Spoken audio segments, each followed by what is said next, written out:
we'll now move into the second part of our webinar, where we address a focused topic. And the topic today is animal welfare in the dairy industry. And our presenter for this session is the staff attorney for the center, Brook Duer. So thank you very much. And Brook, you can take it away now. Thanks, we will please, if you have any questions, put them in the Q&A feature, and we will try to get to those at the end of the hour. All right. Good afternoon, everyone. Just want to make sure my controls say that I am screen sharing. However, I'm a little bit doubting that. Is it working, Ross? It looks good to me. Okay, good. All right. I wasn't getting a little green box around my screen the way I normally would. All right. So we're going to talk about animal welfare in the dairy industry. And this is a hard topic to sort of figure out exactly what we should talk about in this particular context. One of the things that we've encountered as we've started these dairy webinars is that we have a mixture of attorneys, and then we have producers sometimes. And so we do have a pretty broad range, and then mixed in there, of course, we have academics and government employees and others with sort of between those two levels of maybe understanding of legal issues. There's a lot of variability here. And so, and I'm a lawyer, and we sort of do these things as an ag law center. So I don't really want to talk about animal care, in its details, but perhaps a little more about its context in a larger world, particularly a larger world that might be of interest to attorneys. So I devised a way to cover this topic. Hopefully it works well. Those of you who know my webinars know that I tend to run way over time. So maybe this will work nicely because I've really tried to pare this thing down. That's famous last words, because I'll probably run over anyway. I think the best way to probably talk about this is that I'm going to talk about animal welfare and the dairy industry in a whole bunch of sort of separate ways that it comes up, staying away from things that are not legal per se. And, because one of the things that we have as a sort of overriding or an overlay to this entire topic is that for the most part, we don't have a lot of mandatory, either statute or some other, mandatory requirement for animal care. Much of what's going on and being paid attention to now is mostly voluntary things that are in response to some interest in the industry, let's just say, by others. And so, we have not moved to the point where we have anything like Proposition 12 or any type of attempt to create mandatory standards in, with regard to dairy animal production. So we're always, a little bit out of the legal field, let's just say, a little bit out of our, standard wheelhouse as attorneys. So I've adapted a few things here. Hopefully this is helpful. First of all, just as an introduction to the topic, I did this in a similar way at the PA Dairy Summit this year, and sort of talked about a bunch of these things. And I thought it might be good here to sort of lay the foundation the same way. The first thing that we're dealing with in the industry now is, of course, this growing role of the public and this idea of concern for dairy animal production. And, that certainly is something that continues to be on the rise. And, while dairy has had perhaps, I think it'd probably be accurate to say less than its share of undercover video type situations. It's not that dairy has been immune from it. There certainly have been some, and they have been some very significant ones. Obviously we've seen things in, the slaughter industry, particularly beef, moving, cows around with forklifts, and people in the poultry industry, doing things to animals that, certainly appear to be very conclusively abusive. Here we have, a little bit of a softer picture that develops, but, it's not that dairy has been immune from the undercover videos. It's just a little bit of a different, it's rolling out in a different way as we go forward. The idea that the public's at the table and wants to have a say in ag production practices in some way, shape, or form is never going to go away anymore. The days of that being out of the picture and not a concern are over. So, we need to go forward. I found it very interesting that when I moved from the Department of Agriculture to Penn State, I had never even heard the word social license before. And now all of a sudden we have all of this concern, for this concept of the social license to do business in whatever format you're doing business in, whatever industry or sector you happen to be in. So now we have this new idea, this social license concept. It is that the public needs to have a tolerance for your business and the practices that you engage in your business, or if it does not, you end up having a business problem. And it may not be a business problem based upon law in any way, shape, or form, but it nevertheless can be just as serious an impediment. So I just wanted to throw out this social license thing, because I don't know if you're like me, but I never even used that word until the last, year, 2 years, 3 years, maybe. And it would be great to read a little sociological study of the genesis of that word even being used. Now, we also have, of course, have animal rights activism that is now affecting all aspects of animal production ag, and I sort of went over that already. Certain areas, certain sectors have, had more attention than others. And the response, has been generally in all sectors, is this idea of voluntary programs coming to rise, being proactive and coming up with some voluntary programs like the F.A.R.M program that I have noted here on the slide. And that obviously is the major one in the dairy industry.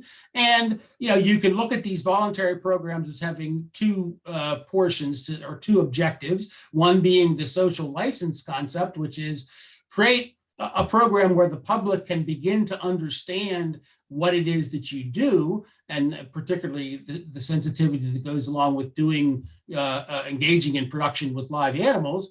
But the other one is then, is there a sort of a marketing side to this on the flip side, that some of these things may end up being labeling type issues, and will the F.A.R.M program start someday to be something that is actually placed on food labels in some way?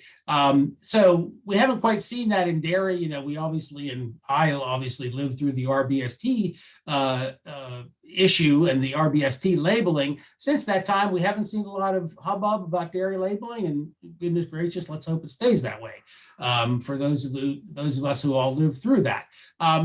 The other issue that weaves its way through all this is this private employer and private property rights understanding by the industry. In other words, I think there is a significant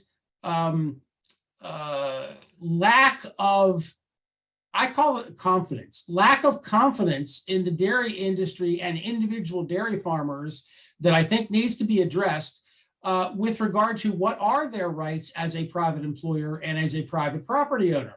I think that much of what goes on in the media with regard to some of these undercover events and some of the things that have transpired that are giving rise to the or manifestations of the public concern and public attention that goes along with this social license concept, you have this unsurety and some confusion about, well, why are they allowed to do this, or why did somebody get to do that? But and so I think it's incumbent, I think, upon everybody who's involved in this industry to really think about the fact that dairy farmers are the ones who need to be invested with confidence that they understand where they stand with regard to at their rights as an employer and their rights as a property owner. And as attorneys, for all of us attorneys that are participating in this today, I think that's really, really important that we think about ways to make sure that they are not suffering, that dairy farmers are not suffering from confusion about what their rights are. Because I think a lot of this media coverage instills confusion in them about what their rights are. Now, one other bullet point I have on this slide is this idea that, okay, there's state by state variability in the actual legal structure to enforce criminal animal cruelty. And then depending on the circumstances in individual sectors or in individual states, that may be all the legal prohibitions or the legal guidelines or the legal parameters that exist with regard to animal welfare. And it's always been a concern in the animal health field with regulatory veterinarians that they not be dragged into, to the extent possible, animal welfare issues as a completely, totally separate thing from the regulatory function that they serve. And when those two, when there starts to be confusion between what a regulatory veterinarian who may work for a state government or the federal government is what their duties are, and then this idea that there's a law enforcement entity out there that enforces something called animal cruelty, a totally separate thing, that always sows confusion. Always. And, the variability between different states, and the way that they enforce animal cruelty, short of any other mandatory animal handling, regulations that exist, which, in many cases don't exist. So that also enters into a little bit of the play here in terms of how many sort of interwoven threads there are. And then, the last little piece of it is this confusion that may come about between the idea of a third-party trespasser who is somehow interested in how you're treating your animals, and then an employee who is doing things that may equate to trespassing in essentially violating your privacy or your proprietary rights. Or I shouldn't say a dairy farmer's privacy or proprietary rights. So we got all these threads that get woven through this thing. So let's talk about, I just did a Google search to see, okay, I'm going to punch in animal activism and dairy, and I'm going to see what the first result is. Well, the first result I got was a New York Times article from a little over a year and a half ago, whatever it would be, from December of 2020, called "Is Dairy Farming Cruel to Cows?" And I thought it was interesting that there is the first hit, just a standard Google search with those words. And, to look at the way the language here is written, depending on, you may have individual views of the New York Times, but the bottom line is generally viewed with regard to an issue of this nature as somewhat of a I don't know if I want to call it a neutral party, but somewhat of a, from a social standpoint, and you want to talk about the social license issue, somewhat of a disinterested party. And this is some pretty brutal words that appeared like in the first paragraph of this article. Dairy cows are repeatedly impregnated by artificial insemination and have their newborns taken away at birth. Now, this is, of course, the New York Times writing to essentially characterize what one side of the argument would say, but it still is rather brusque. I don't know if that's the right word. Oh, excuse me. As a description, female calves are confined to individual pens, have their horn buds destroyed when they are about 8 weeks old. The males are not so lucky. Soon after birth, they are trucked off to veal farms or cattle ranches where they end up as hamburger meat. The typical dairy cow in the United States will spend its entire life inside a concrete floored enclosure. And although they can live 20 years, most are sent to slaughter after, 4 or 5 years when their milk production wanes. There you see, a rather aggressive characterization of, of what may be called facts, shall we say.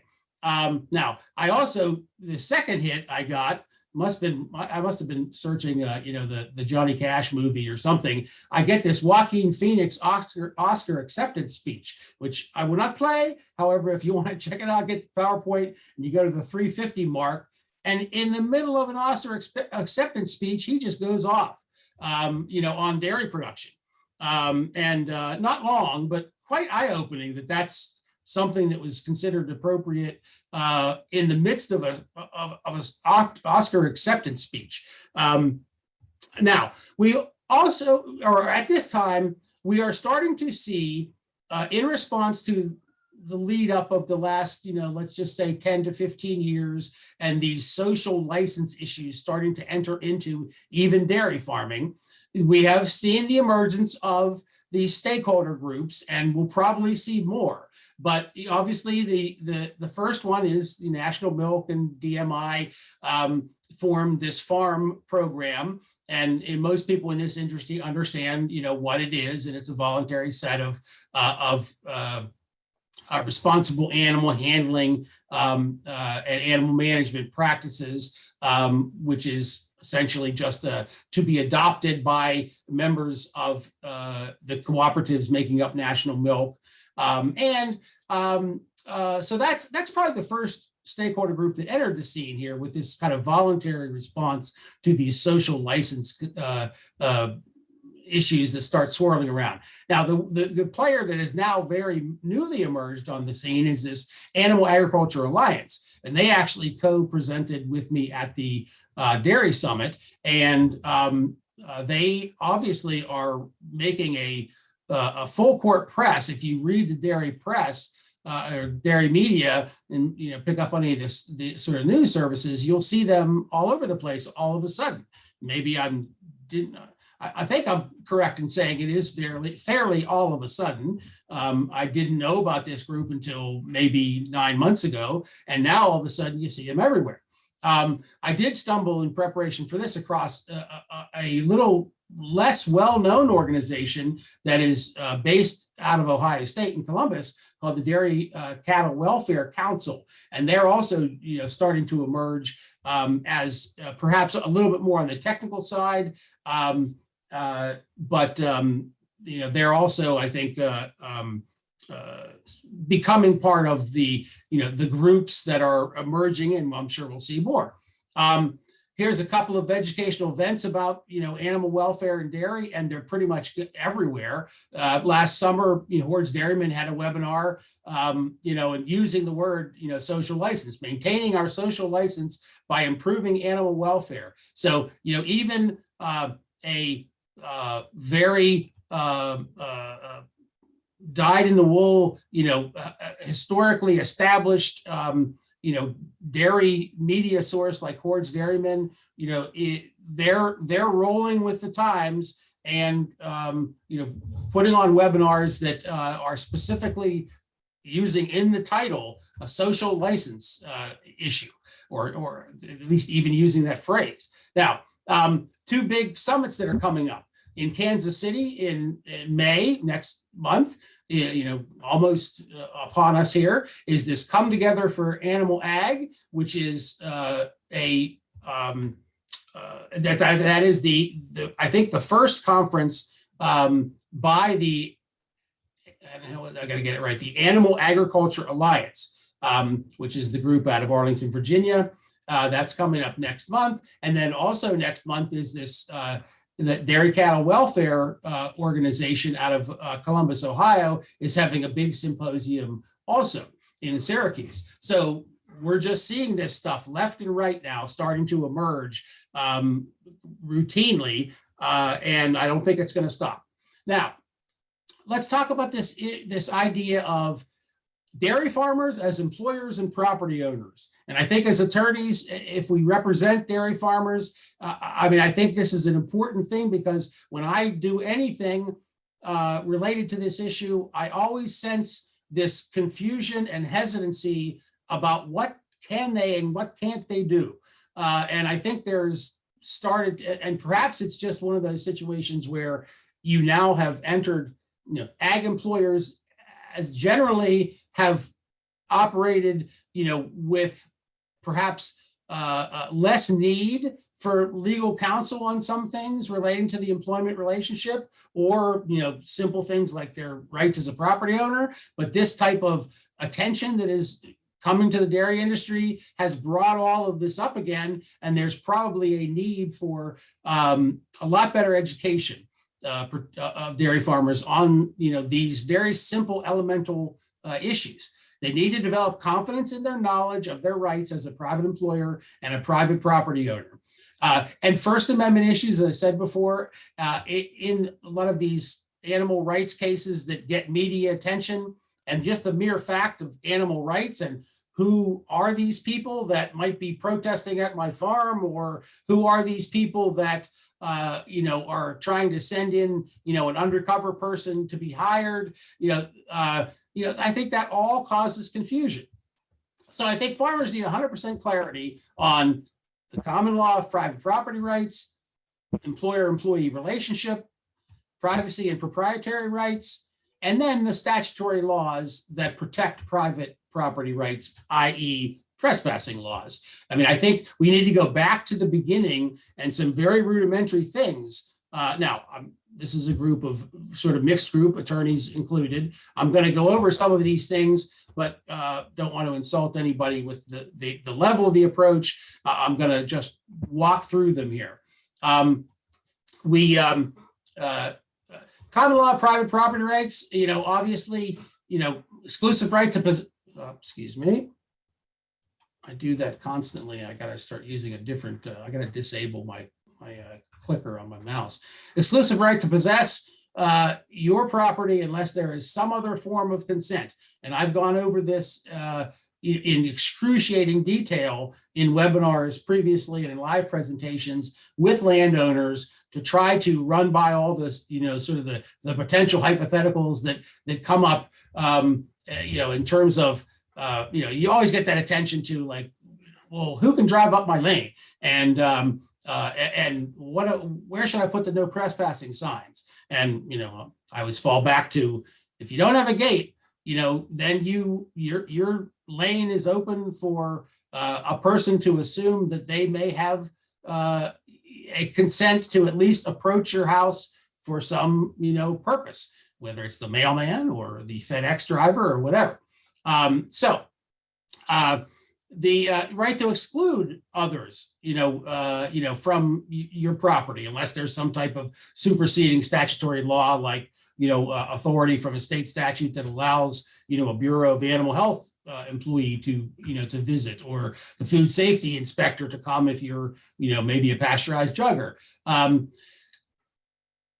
Familiarity with the basic principles of negligence and liability that arise from the care and custody of real estate, and common law trespassing to real estate, comes into play. And I think it's something that, dairy farmers need to be educated on and need to be sure they understand. And I sort of, I say trespassers with a small t, would be, those people who are not being criminally prosecuted, but another way, just a common law, property trespass. And then, the idea of known trespassers, licensees, and invitees, and what the the differences between them in terms of your duties as a landowner. You got issues of children and attractive nuisance. So these are the things that I think we need to go back to the beginning and make sure that dairy farmers are getting education on. And again, our target audience here in these events is not necessarily dairy farmers. That's why I'm not going through it in detail. And most people here are familiar with these concepts. The employer-employee relationship. You taught there needs to be some attention to basic statutory laws that apply. What can an employee do in the workplace? And what can an employer essentially lay down in terms of workplace rules? No phones, no photographs, no recording of audio or visual. Just the idea that an employer can say no cell phones in the workplace, is something that people doubt now. I mean, and so that kind of reinforcement to make sure that fundamental principles like that are understood by a dairy farmer in their role as an employer and a private property owner, I think are going to be really, really important as we go forward, and think workplace rules to, to govern, where they can go in the workplace, what they have permission to look at and be involved with, what is off limits to them, et cetera, in the workplace. All those things have to be reiterated from a very fundamental level to instill confidence that they understand what their rights are. And then just going over the at-will concept of employment, making sure that they understand termination at will, and how quickly can you act? And of course, if it's truly an at-will employee, you can act immediately. And understanding the relationship between that and discrimination laws, of course. But these are fundamental pieces of law and that I think need to be stressed in order to in order to enable this industry, let's put it that way, to weather what it's been going through and will continue to go through. The idea, again, I've said it before, about an employer's privacy and proprietary information, I always find it interesting to compare.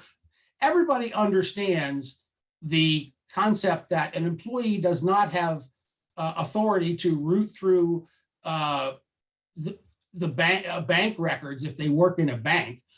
They have access to what they're permitted to have access to, but they don't go and open a file cabinet and start looking through things.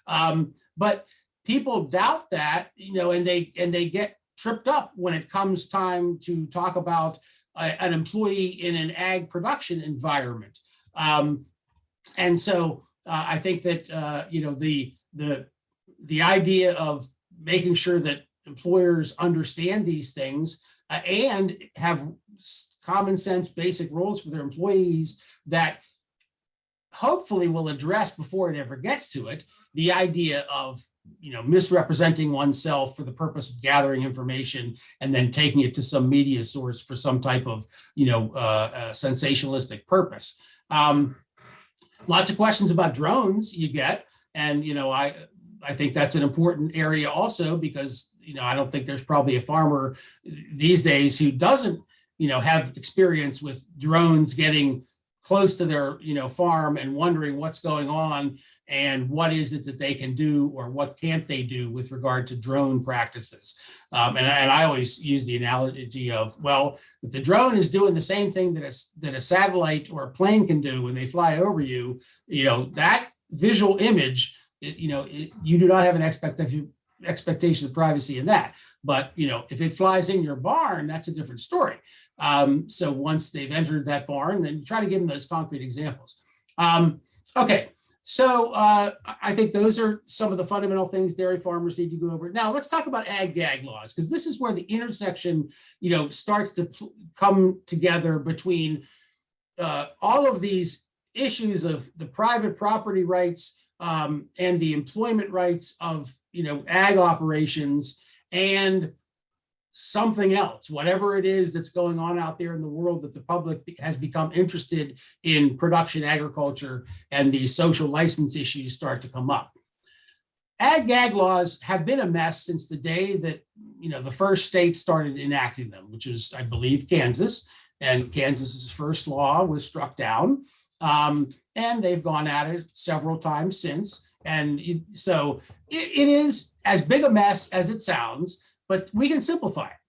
In terms of right now, ag-gag laws, all state legislative attempts to criminalize or to create a criminal penalty for image or audio recording by third parties without consent, or somebody who has an invalid consent, like an employee who lied to you about their affiliation or why they wanted to work there, or what they're doing there, and concealing from you that they might be filming or something like that.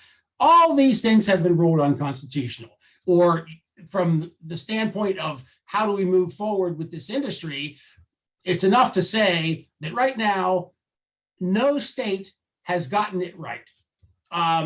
There's a couple tiny pieces that have been okayed by the courts, and I will go over those here. But everybody has struck out on attempting to pass a ag-gag law that would withstand basically a First Amendment challenge. We can argue with the courts and whether everybody is applying the law correctly. Why? But that's the bottom line with this at this point. Nobody's really got it right. And every case has essentially, except for a couple, which I'll go over in a second, every case has essentially said that whatever the state has attempted to do has been unconstitutional. Now, why? Well, because for the most part, it's all been based upon this idea that the prohibitions that are being created and the activity that is being criminalized with some type of a penalty is not being defined in a way that is content neutral. And it can be various different ways that they've not been content neutral. The biggest one is if you say you want to make it prohibited to gather film or take photographs for the purpose of publicizing what's going on, well, there you go, right there. That's a First Amendment claim. It couldn't be more obvious. So the question becomes, and by the way, before we get to that, now, can this be solved? Yes, state legislatures can figure this out. They just have not figured it out yet. And so the analogy that I like to use for people to see that it can be solved is that we do have wiretapping laws, and a basic wiretapping law says that recording a conversation without both parties consenting to it, in other words, recording somebody who has not consented to the recording, is a violation of law. Couldn't be more simple than that. And those basic principles can, in fact, be applied in this effort to try to protect farmers and ag operations, from employees that want to do things with information they've gathered, et cetera. It can be done.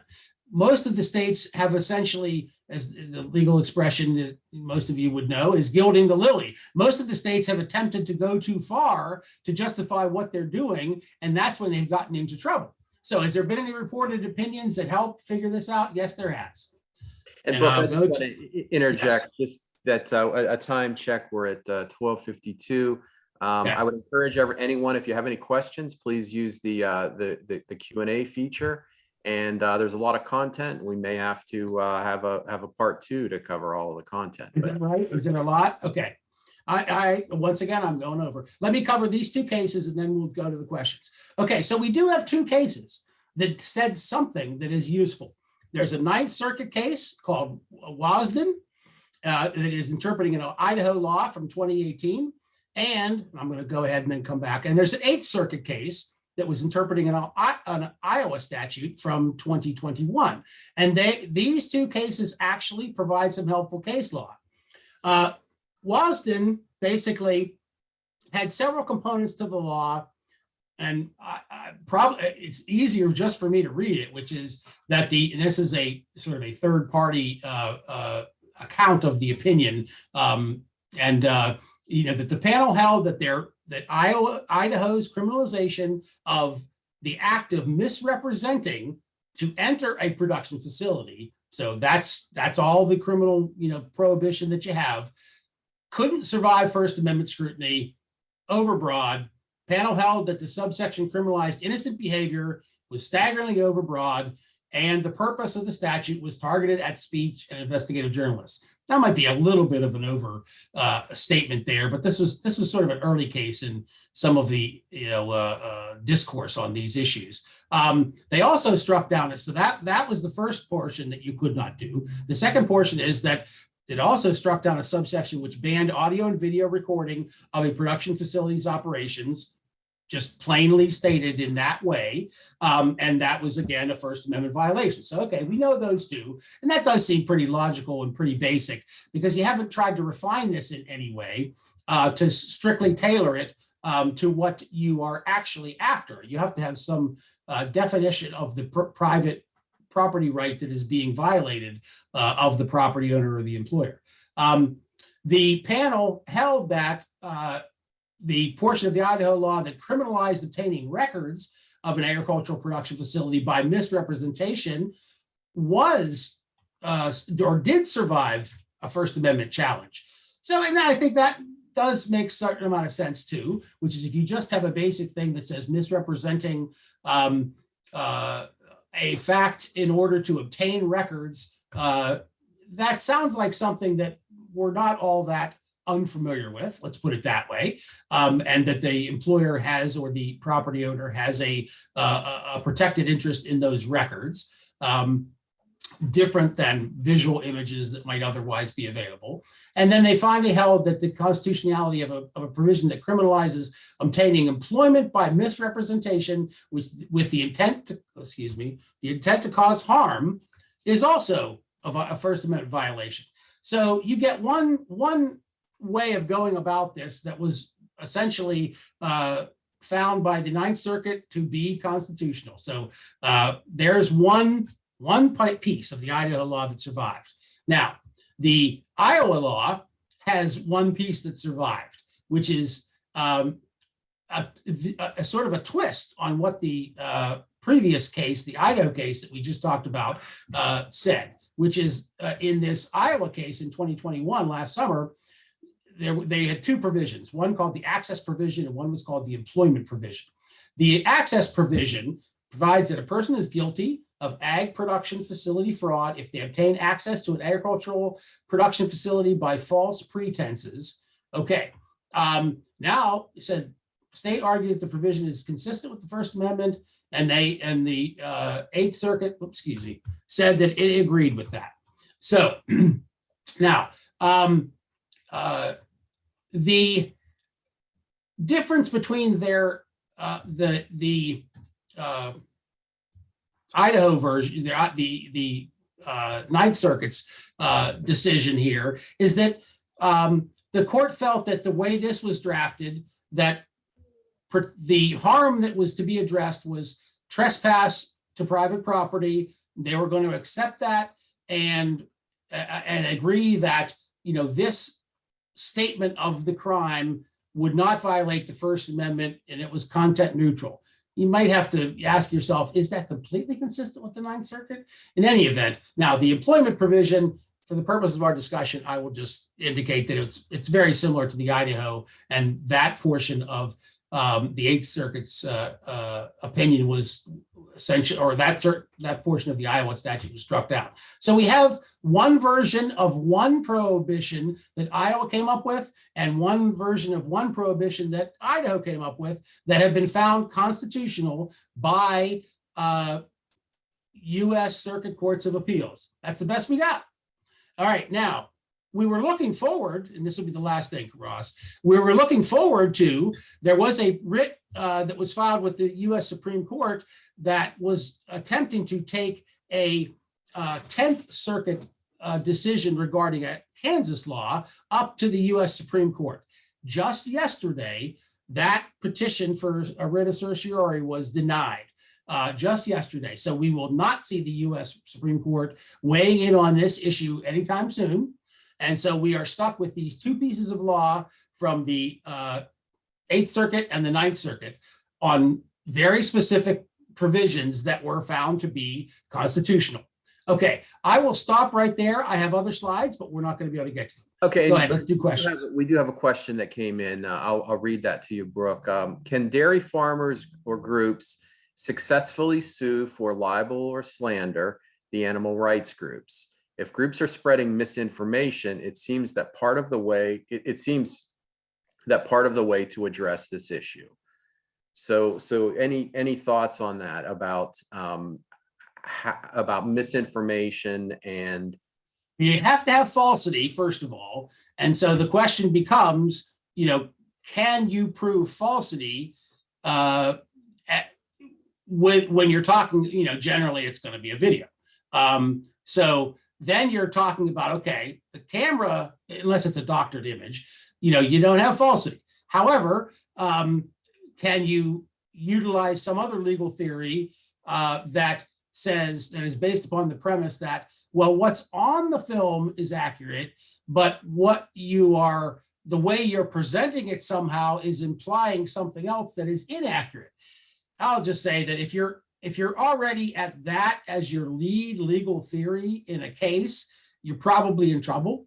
So I'll just say falsity is your general problem. Yeah, and I think that raises the issue of, is this a suit that's filed by one particular farmer who believes that they have been defamed, or is it a suit by the industry? And I guess when I think of a suit, if you're talking about a suit by an individual farmer, then you would also have to have the falsity, but you'd also have to demonstrate a damage to the reputation of that farmer, and that damage has caused the monetary loss. When I think of an industry alleging a statement, misinformation that has caused harm, I think back to the lawsuit that was filed by beef producers against Oprah Winfrey, probably 15 years ago. And I don't remember all of the details of that case. I remember it was an unsuccessful attempt, but I think there are some challenges in pursuing that. If you have an individual farmer where there is a misstatement, I